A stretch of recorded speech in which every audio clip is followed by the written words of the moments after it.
Bonjour à tous, j'espère que vous allez bien. Alors d'abord, je vous remercie de votre fidélité.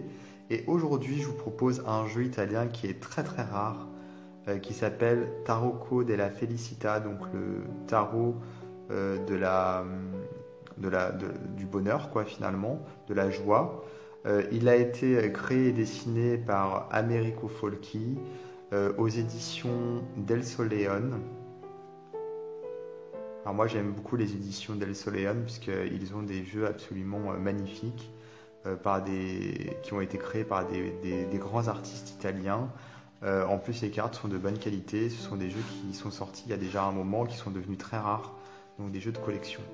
Donc là on a un fourreau comme vous pouvez le voir, avec finalement un bout de carton qui protège les cartes. Je trouve ça très classe, très sobre. Donc ce jeu est sorti en 1984. C'est le premier jeu d'Americo Folchi, sachant qu'ensuite il a sorti de nombreux autres jeux, une bonne dizaine je pense, notamment le jeu de tarot Americo Folchi. Il a sorti le tarot du Nouveau Monde, celui du Carnaval de Venise, celui de l'impératrice Sissi, le tarot, je crois qu'il y a un tarot qui s'appelle tarot mythologique également. En gros, il en a sorti énormément. Voilà. Donc là, on a un petit papier en italien, mais c'est juste finalement une sorte de papier sur Folchi. Et là, on a à l'arrière les significations des 22 cartes en italien, bien sûr. Les 22 cartes majeures. Alors, il s'agit de la première édition. Il y a eu une deuxième édition qui est sortie, mais cette fois-ci aux États-Unis, chez US Games Systems, en édition également relativement limitée. Donc les deux éditions, de toute façon, que ce soit l'édition italienne d'El Soleon ou l'édition américaine de US Game Systems, ce sont voilà, deux éditions introuvables. Le jeu, quand il se vend sur Internet, il se vend une petite fortune. Ah mince, je suis en train de partir à l'envers. Voilà, comme ça c'est mieux. Alors, comme vous pouvez le voir, déjà on retrouve vraiment le style de l'artiste si vous le connaissez déjà. Donc ça c'est son premier jeu, c'est sa première création de tarot. On a énormément de couleurs, voilà, c'est un monde féerique, très fleuri, très coloré, surréaliste presque. Et en même temps, on retrouve toute la symbolique du tarot, on retrouve beaucoup de symétrie, beaucoup d'ésotérisme finalement, avec le nom des cartes en haut qui est en italien et en bas en anglais.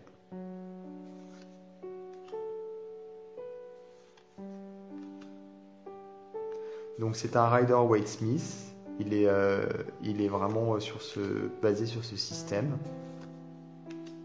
C'est-à-dire qu'on a la force qui est en position 8 et la justice qui est en position 11, contrairement au tarot de Marseille. C'est l'inverse.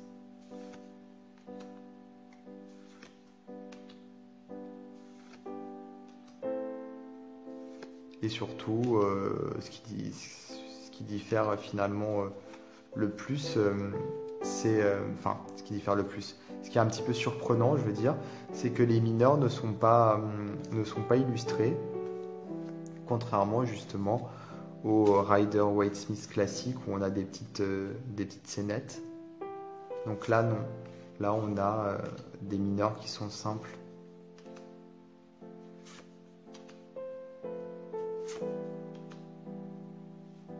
On a des couleurs dominantes pour chaque suite. Là, les bâtons, on a du rouge.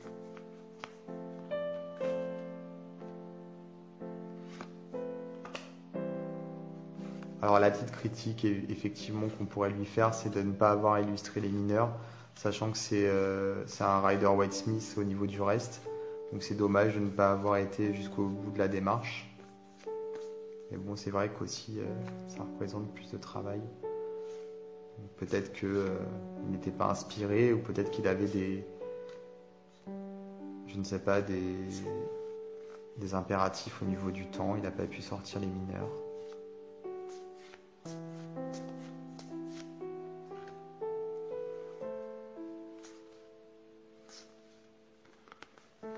Alors, au niveau du dos des cartes, moi je vous l'ai montré dès le début, puisque j'avais pris le jeu à l'envers. Bon, un petit peu dommage quand même d'avoir écrit ici le copyright. Je pense qu'on aurait pu s'en passer. C'est sur toutes les cartes en plus. Mais voilà, sinon les cartes sont de bonne qualité. Elles glissent bien. Voilà, elles brillent de pas trop. Elles sont ni mates ni brillantes finalement. Elles sont comme il faut. Plutôt mates quand même, je dirais. Une taille nickel, c'est une taille standard. Elle glisse parfaitement. Voilà, c'est un jeu de bonne qualité, comme de toute façon tous les jeux qui sont sortis chez Del Soleon, ça a été fabriqué en Italie. Voilà, donc pour ce jeu qui est vraiment très très rare, qui est absolument sublime, je trouve.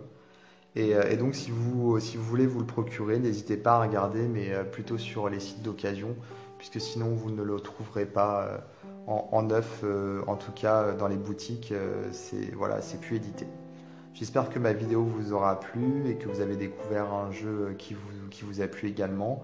N'hésitez pas à vous abonner à ma chaîne YouTube si ce n'est pas déjà fait et à activer les notifications pour être prévenu de mes prochaines vidéos. Je vous dis à très très bientôt.